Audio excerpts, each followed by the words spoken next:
Hello and welcome back to America's Forum.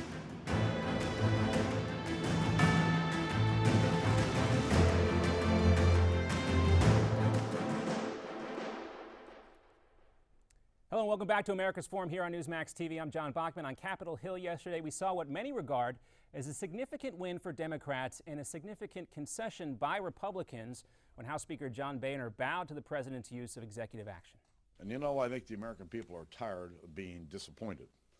They're tired of settling for this new normal under the Obama economy. And frankly, they're tired of asking the question, where are the jobs? That's why we need to be working together with the president to expand our economy, expand the opportunities for our fellow citizens. I commend Speaker Boehner for doing the right thing. He voted for this, and he got enough Republican votes to get it done. I'm pleased that he has come to the realization that the full faith and credit of this country is not hostage to be held for political gain.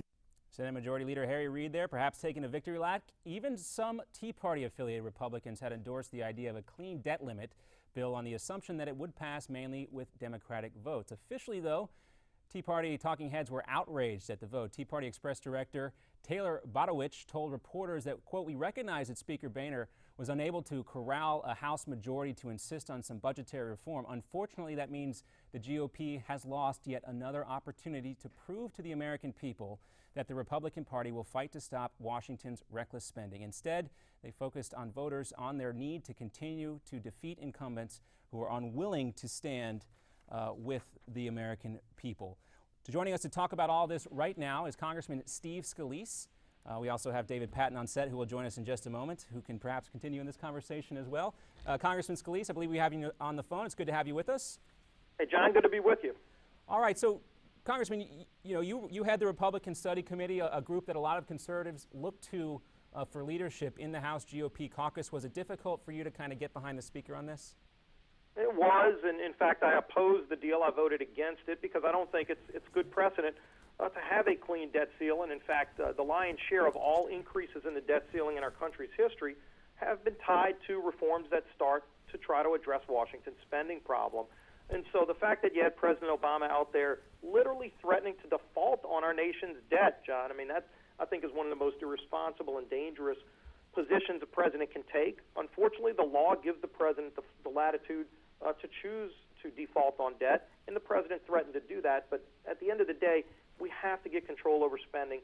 In the debt ceiling, when the country maxes out its credit card, is, I think, the perfect opportunity to start addressing it with reforms that actually control spending.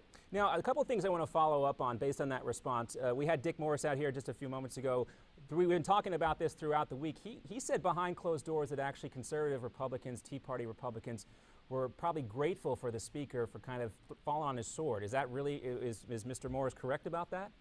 Well, I mean, look, we had some division over how to approach this. I know myself and a number of other conservatives presented a number of different options, not only to the speaker, but we wanted to actually have votes on a debt ceiling increase that would be tied to actual spending cuts. One of the things we put in place was this part of Obamacare that allows a bailout of insurance companies, something that's going to put the taxpayers of this country on the hook for billions of dollars when insurance companies start having big losses because of all the flaws of Obamacare.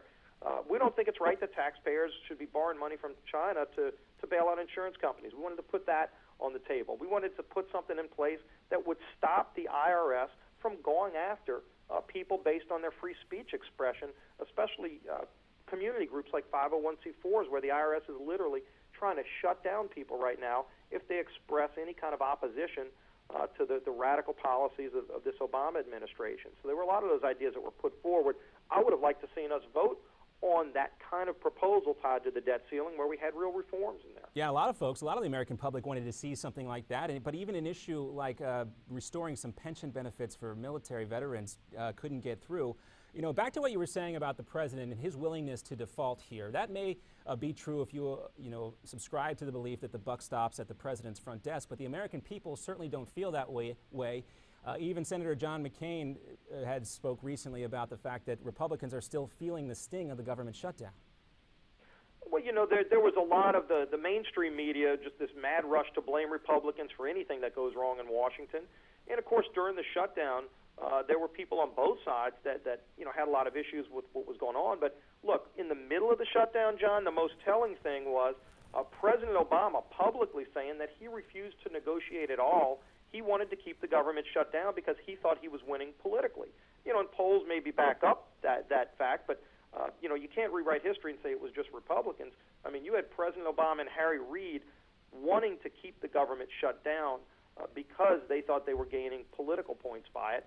So, I mean, there's blame to go around, but clearly the president wanted the shutdown to happen and to continue because he knew as soon as the shutdown was over, as we saw, all focus was going to go to the failure of Obamacare and the rollout of not only the website, but what was even worse that came behind it, that is millions of Americans now getting their insurance canceled, the broken promise of if you like what you have, you can keep it, and all of the other devastating consequences that people are experiencing today because of the president's health care law. Yeah, this certainly wouldn't be the first time that somebody accused the president of being too insulated or isolated from what's really happening. We want to bring in Newsmax Magazine senior editor David Patton, who's with us now, who has a question for you, Congressman.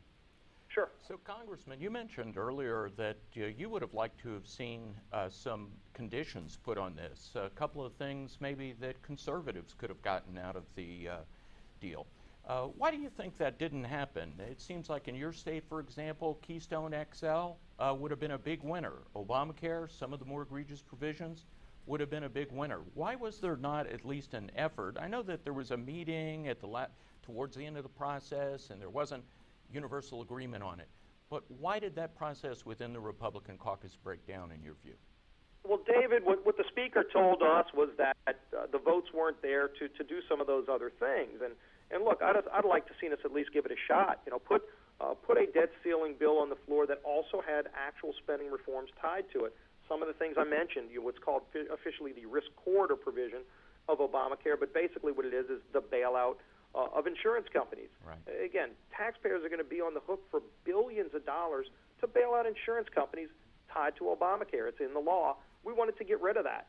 That's something that the public vastly supports. I don't think there are a lot of Americans out there that know that President Obama, while he's out bashing insurance companies, actually slipped the provision into Obamacare to allow taxpayers to bail out insurance companies. We should get rid of that. That should have been tied to the debt ceiling. I think it would have brought a lot of votes. As you talked about, the Keystone Pipeline, create over 20,000 jobs, private investment from a friend in Canada. President keeps saying no to that. Look at something like the REINS Act. Here's a great bill that we brought forward that says, look, should unelected bureaucrats in all these federal agencies, from EPA to NLRB and others, be able to impose radical regulations through the rulemaking process that have devastating impacts on our economy? The REINS Act says if an agency comes out with a rule that has a major impact on the economy, it has to first go before Congress to be ratified, so that some unelected bureaucrats can't literally just write rules that kill American jobs. There's a lot of people who want to hear, Congressman. There's a lot of people. Have the president go and defend why he wants to kill jobs in America without a vote of the elected representatives of the people. Certainly, there is room for more debate on regulation reform and tax reform as well, Congressman. I can't resist why we have you here, since you are a veteran of New Orleans and Louisiana politics. Wanted to ask you about Ray Nagin. He's been convicted of 21 federal accounts, likely headed to prison. You were in the Louisiana State Legislature when this happened, in the Louisiana State Senate. Clearly not surprised here by the conviction. No, it was, it's not a day you celebrate, because it's sad that we had to get to that point, but justice was served, because we should not tolerate public corruption at any level. And I think it was important that the jury unanimously came to that decision, 20 of 21 counts, like you said, and it just closes a sad chapter of our past in the city. And when I was in the State House when Katrina hit, and those were tough times all around. You saw failures of government at all levels, but look, at the local level, at the state level, you had dramatic failures of leadership from our governor, from the mayor, and everybody wanted to dump all of this on George Bush. But keep in mind, you had Jesse Jackson running the press shop for the governor of the state of Louisiana. Yeah, it was a tough spot. Congressman, we got to run, got to get to a commercial break. Make it racial.